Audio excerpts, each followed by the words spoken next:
2018년 2월 22일 윤석열 당시 서울중앙지검장은 비선실세 최순실과 박근혜, 전두환의 미납 추징 등을 담당하는 범죄수익환수부를 서울중앙지검에 설치하고 본격적인 활동에 돌입한다며 현판식을 가졌다.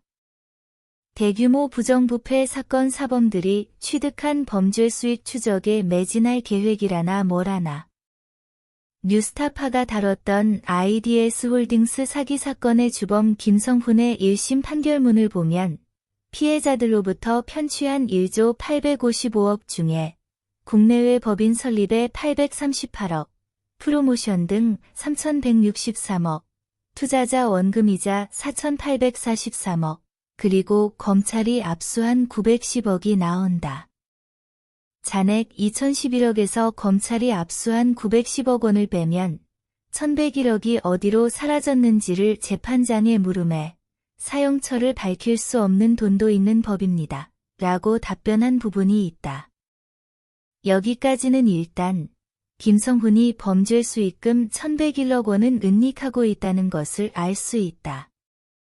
그리고 본 채널에서 여러 번 언급하였는데 김성훈의 범죄 일람표에는 피해 규모가 1조 855억 원이라고 되어 있지만 지점장, 본부장, 그 밖에 3에서 4년 영업활동을 한 모집책들이 투자한 약 2천억 원이 누락되어 있고 이 부분을 합하면 실제 피해 규모는 1조 3천억 원인 것이다.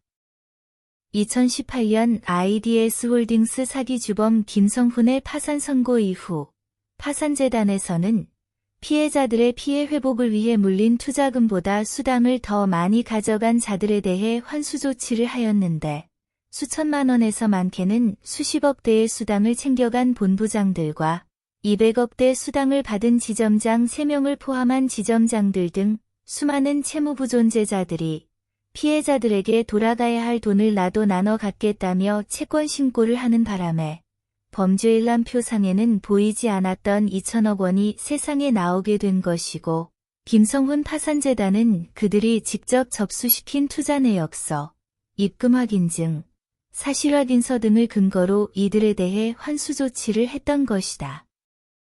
그리고 무엇보다 이 숨겨져 있던 2천억 원을 숨긴 자들에 대해 국세청이 불법 소득에 대한 과세를 하였다는 것이 김성훈 범죄 일람표에 누락된 자금이 있다는 사실을 확인해준다.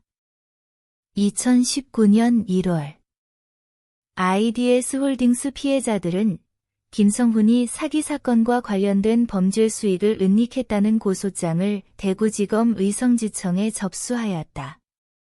그로부터 10개월 후 2019년 11월 25일 당시 검찰청의 우두머리였던 윤석열은 전국적으로 분산되어 있던 IDS홀딩스 사건의 수사를 서울중앙지검 형사사부에서 처리하도록 재배당 지시를 했고 의성지청에 접수되어 있던 김성훈의 은닉자금 사건을 자신이 만든 범죄수익환수부로 이송 처리해서 수사를 진행하게 했다.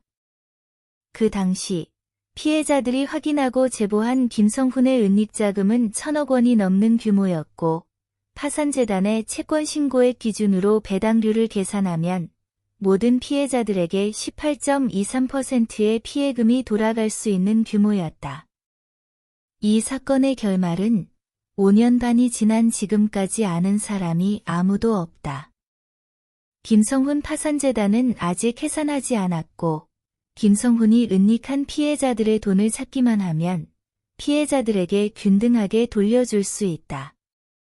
다음 시간에는 2021년 대선 후보 시절 비즈한국에서 언급한 윤석열과 비리 검사에 대해 알아보도록 하겠다.